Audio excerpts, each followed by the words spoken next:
most sustainable anything is the thing that's never used, right? So the most sustainable concrete is the concrete that was never poured. We like to do things right the first time. Reworks were very expensive.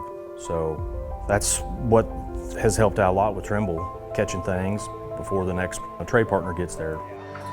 So right after that, they're going to start with the backfilling? We know the process is working because we've seen our rework reduce by millions of dollars.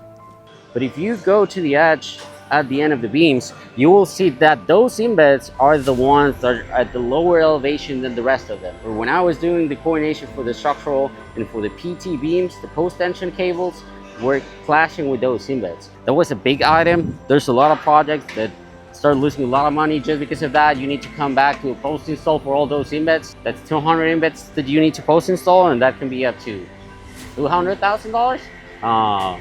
It's great that we're able to actually coordinate this kind of stuff, see it in the model, and communicate at the right time to make sure that it's not an issue later on.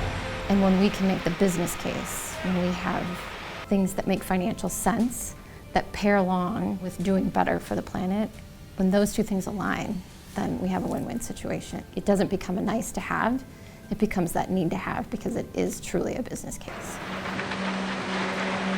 The speed is quite intense, and without technology integrated into all facets of the project, even concrete, it wouldn't be possible.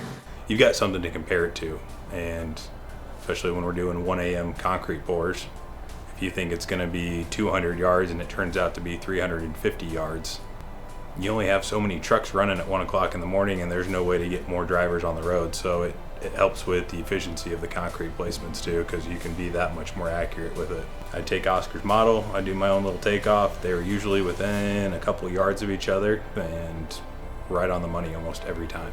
The beauty of it is don't be afraid of the tech. Don't think that you have to put on those fudge factors or to add things on, because when it's set up right in the beginning and it's carried all the way through and we follow the process, it works.